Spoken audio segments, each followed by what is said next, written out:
Hey folks, let's make number 2. Number 2 says all dimensions are in millimeters. So I'm going to go up to New Part, and in here I want to check down on ENUS. I'm actually going to select metric, and I'm going to use a standard millimeter part, and I'm going to go ahead and hit Create.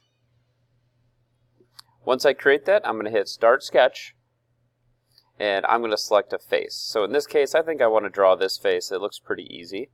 So I'm going to select this XY plane, and I'm going to start to draw out what this shape will look like. So I'll start always at my origin, and I'm going to go up, and that height is here at 40 millimeters. So I'll go up 40, zoom out a bit, then I'll move over, that is 10, making sure that I am perpendicular to that line. And then I'm going to go down 15, go over, and again making sure I'm perpendicular, so I'm snapping at 90 degrees. And that is going to be 25 plus 10, or the difference if I take 60 minus 25 and 10. So 60 minus 10 is 50, 50 minus 25 is 25, so that'll be 25 millimeters. I'm going to go back up, and this is the same height. So it's going to be 15 millimeters again, over 25, back down. I know the bottom is parallel, so I'm just going to go back down, and then I'm going to go all the way back to my origin. I'm going to right-click OK to finish my sketch, and I'm going to double-check that it's fully constrained. If it's not, you're either missing dimension, or maybe one of these lines is not vertical or horizontal, so double-check that. I'm going to go ahead and select Finish Sketch, zoom out a bit, click Extrude, and this seems to extrude 30 millimeters. So I am going to select 30, and looks good. My little dialog box came off to the side. Everything looks good there. Maybe I'll do some metric. I would like doing that. And I hit OK. So there's the majority of my part. Next, I need to make this little square. This little square is 15 by 10 millimeters. It is 3 millimeters from this vertical line and 5 millimeters from the bottom. So I'm going to select Sketch. I'm going to click on this face.